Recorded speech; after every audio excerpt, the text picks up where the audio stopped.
In this video segment, we're going to take a look at how you can utilize the comments within the TIES gradebook to help communicate to parents certain things that you feel they really need to be up to speed. As we move to standards-based grading, there are some new things we're doing with our gradebook, and so utilizing the comments section I think will really help to send some clearer messages to parents. So the comments feature is something that has been built into the gradebook for the last really 4 or 5 years, but it is a feature that I'm not sure a lot of people use on a regular basis. So I just want to spend a couple of minutes showing you how you can really very easily create comments and also link to external documents you might have saved on your Moodle site or a teacher web page. And so let's just spend a couple of minutes kind of reviewing that. From the home page, you can go and click on Scores, and out comes a list of your classes, and then under Select an Action, in this case I'm going to again choose my Period 1 course, I can go to Manage Comments. And so in this course I've already created and typed some comments in here.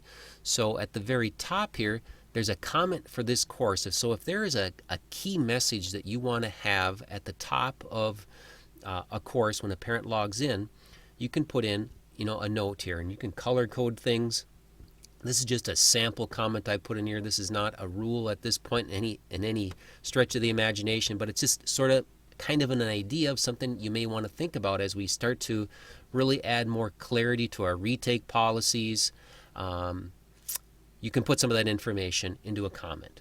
So in this one it just says all students receiving a score of, you can put in whatever that term deems to be, or lower on a summative assessment will be allowed the opportunity to retest. So things like that can be put into the comments section. If you have a syllabus or other criteria or rubrics that you use for a course that you want to link to, you can type in a title for that here.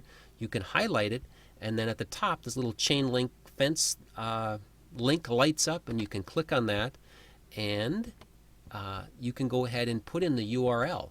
Now you can't link to a document that's saved on your desktop or on a flash drive or something like that. It has to be a document that's saved up on the website somewhere, on a website. So usually, we have people that have Moodle are using that more, or teacher web pages. So if you have a syllabus or a rubric saved on a web page, you can just copy the URL of that web page and paste that right up here under link URL, and you can go ahead and insert that, put in a title, and save that, and then it will be available for you and to parents when they go in and look at your grade book. And they do have to drill down a little bit in order to see the comments, but we can create some documentation to help share that with parents how they can view that. So at the top are course comments. As we scroll down a little further here, you can certainly put in individual comments for students.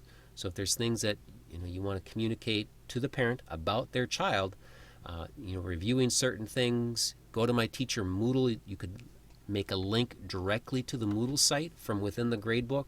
And again, it's the same concept. You highlight the text that you want to have linked, click the link over here, and paste the URL to your Moodle site, your blog, or whatever online communication tool you're using.